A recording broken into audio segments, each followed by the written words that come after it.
कि मैं घर की मालकिन बनूंगी, और बीच वाली बहू कहती है कि मैं मालकिन बनूंगी।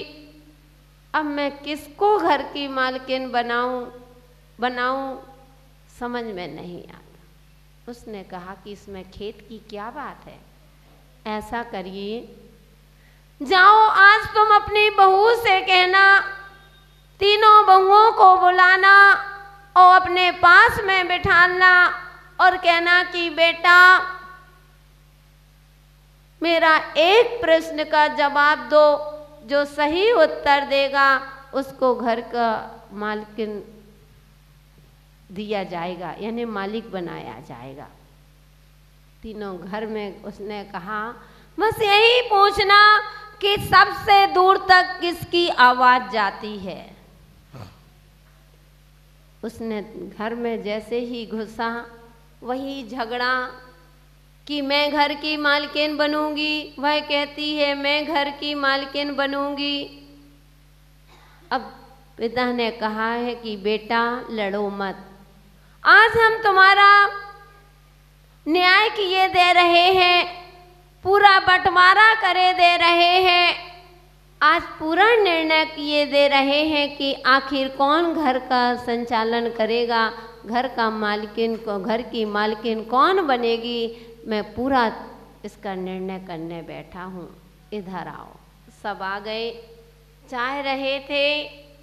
जैसे ही पूछा कि बताओ बेटा, बड़ी बहू से पूछा कि सबसे दूर तक किसकी आवाज जाती है, तो वह तुरंत बोलती है, ना सोचती है ना समझती है। बोली कि पिताजी इस संसार में सबसे दूर तक और आवाज जाती है तो वह होती है मुर्गे की आवाज, क्योंकि जब मुर्गा वाग लगाता है तो व्यक्ति को पता चल जाता है कि सुबह हो चुकी है। जैसे ही कहा कि पिताजी मुर्गे की आवाज सबसे दूर तक जाती है, मुर्गा वाग लगाता है, सभी प्राणी सोकर के उठ जाते हैं, पता चल जाता है कि सुबह हो चुकी है। पिताजी चुप थे। इतना ही उसने कहा।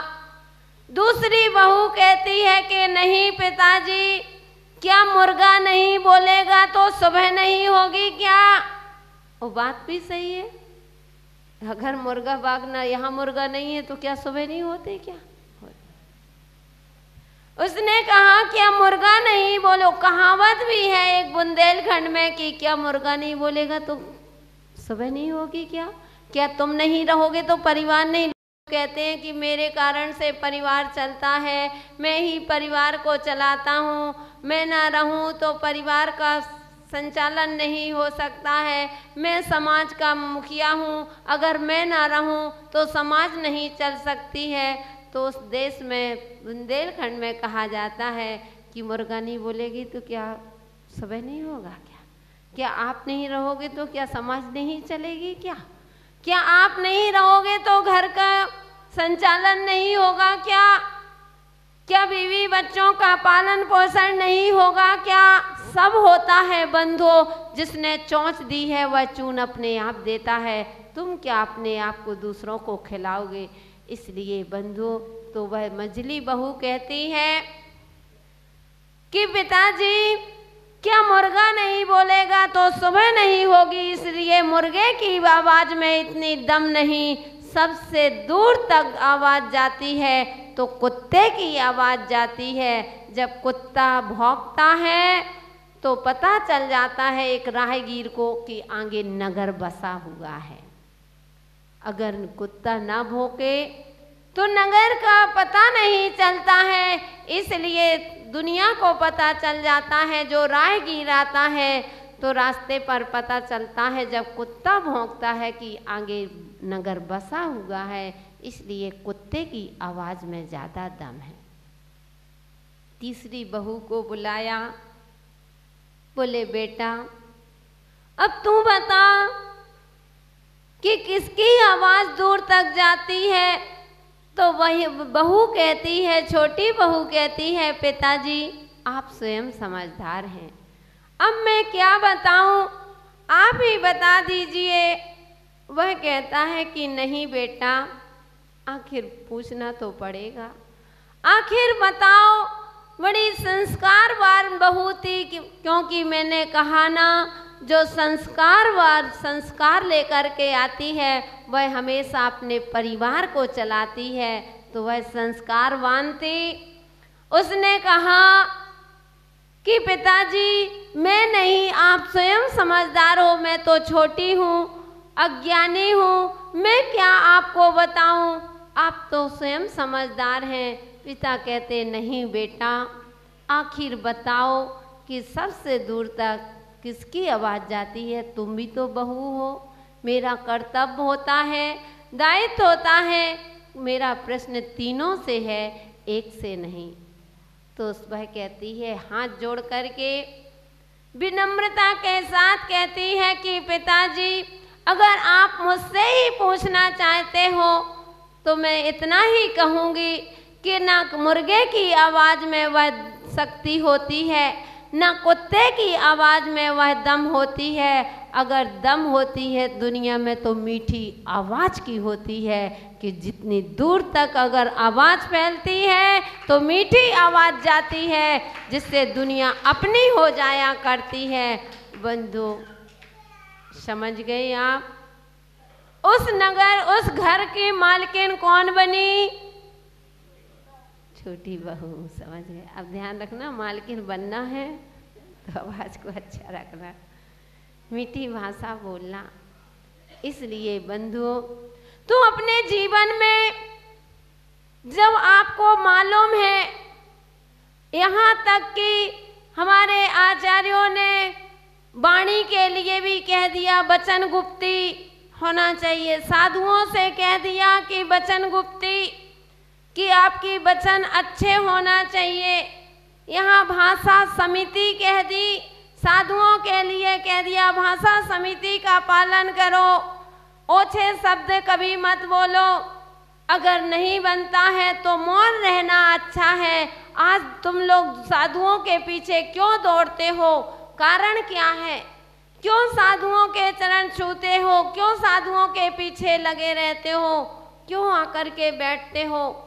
क्योंकि आप मीठा सुनना चाहते हो। वो साधु हमेशा मीठा बोलता है, साधु कभी करगस नहीं बोलता है, साधु हमेशा मीठा बोलता है। क्योंकि यही तो अगर मीठा व्यवहार रहेगा तो दुनिया हमको याद करेगी, अगर मीठा व्यवहार नहीं। क्योंकि अगर देखिए, जब आपको चुनाव होते हैं, नेताओं को देखना, जब चुनाव के समय होते हैं तो कितनी मीठी आवाज़ बोल करके वोट मांगते हैं, इतना मीठा बोलते हैं। और वही जब पद में आ जाते हैं, वो अगर उनकी वही भाषा रही, वही व्यवहार रहा, वैसे ही मीठे व्यवहार से आपको सम्मान देते हैं, जैसे सम्मान पहले दिया था वोट मांगने के समय, और वैसा आज देते हैं। तो बंधुओं, आप अगले जब भी चुनाव होगा, चाहे वो समाज के अध्यक्ष हों, चाहे वो मंत्री हों, चाहे कोई भी हो, तो आप जब वोट होते हैं तो लगता है कि नहीं, इन्हीं को अध्यक्ष बनाया जाएगा। क्यों? ये मीठा बोलते हैं। वो अगर कर्कश हो तो क्या सोचते हो, बन गए, अब अगले बार देखेंगे। दोगे क्या वोट उनको? नहीं दोगे, क्योंकि सच बोलते हैं। इसलिए जब यहाँ की वाणी में, जब यहाँ तुम्हारा अच्छा नहीं होता तो परलोक में तो सबसे ज़्यादा बंधु अच्छा ही अच्छा हो। इसलिए अपनी जबान को इतना ही आज कहेंगे, आगम में है आप्त कथन, बोलो हित मित प्रिय वचन। आगम में है आप्त वचन, बोलो हित मित प्रिय वचन। सबके दिल को छू जाए, बोलो ऐसे मधुर वचन। सबके दिल को छू जाए, बोलो ऐसे मधुर वचन। बचनों के कारण हो, बचनों के कारण दिल में बस जाए रे, जीवन चलती हुई घड़ी कब रुक जाए रे। तो बंधुओं, एक आवाज के कारण से ऐसा होता है कि दिल में उतर जाते हैं, और एक आवाज के कारण से दिल से उतर जाते हैं। कितना अंतर! एक वाणी के कारण से अगर आपने वाणी अच्छी है तो वही वाणी के कारण लोग दिल में उतर जाते हैं, और वही वाणी के कारण से लोग दिल से उतर जाते हैं, नजरों से गिर जाते हैं।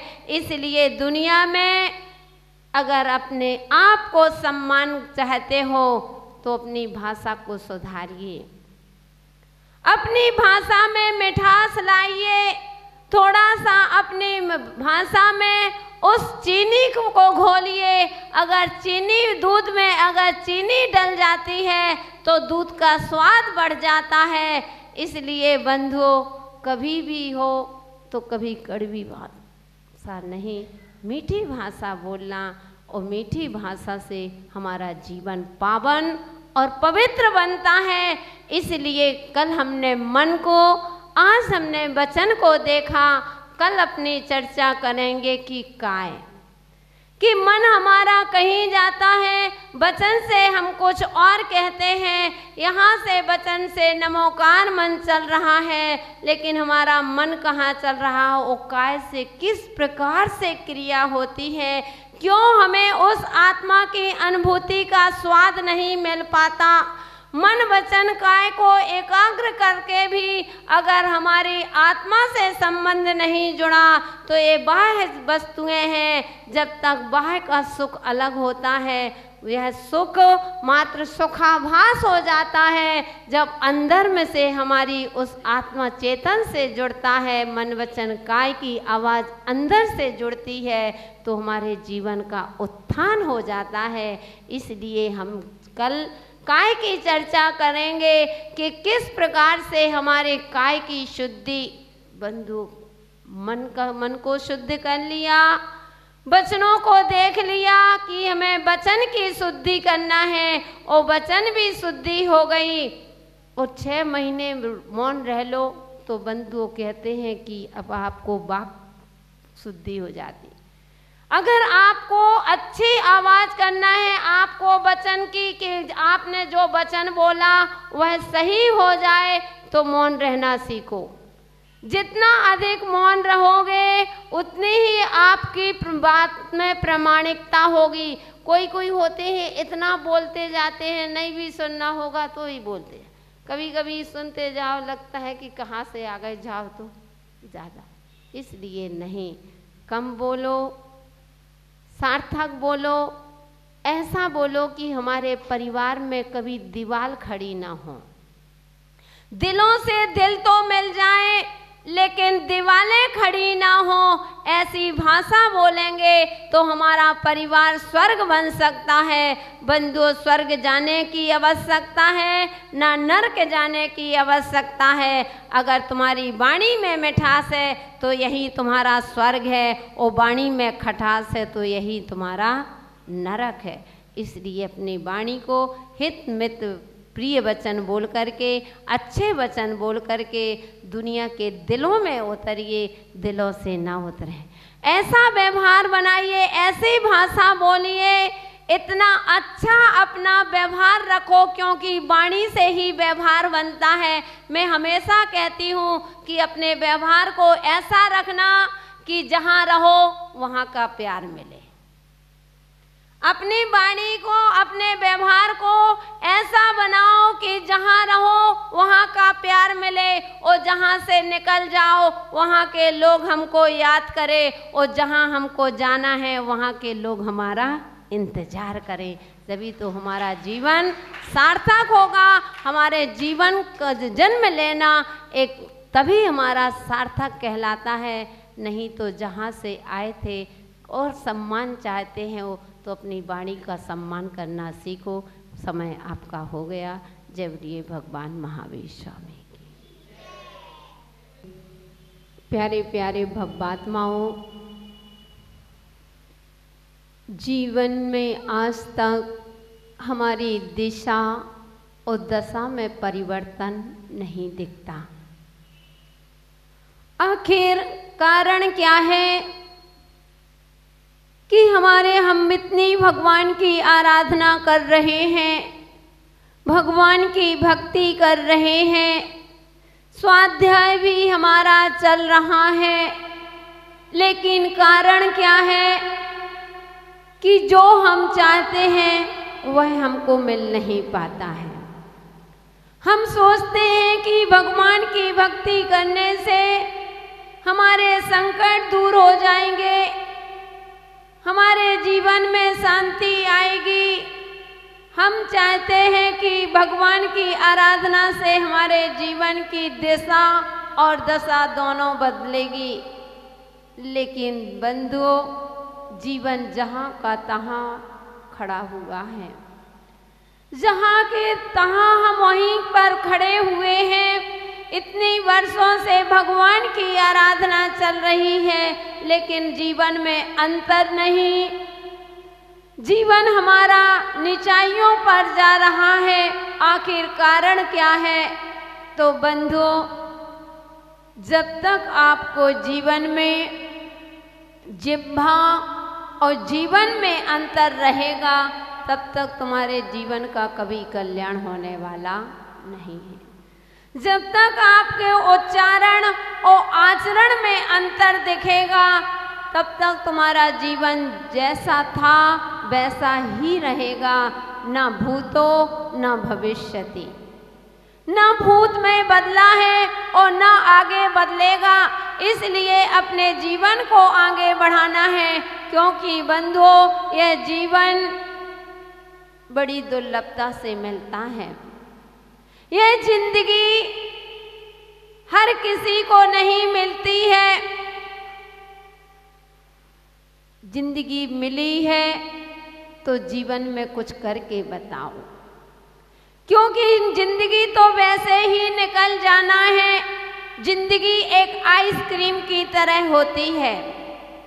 जिंदगी एक आइसक्रीम की तरह है कि खाओ तो भी, टेस्ट करो तो भी पिघलना है और वेस्ट करो तो भी पिघलना है।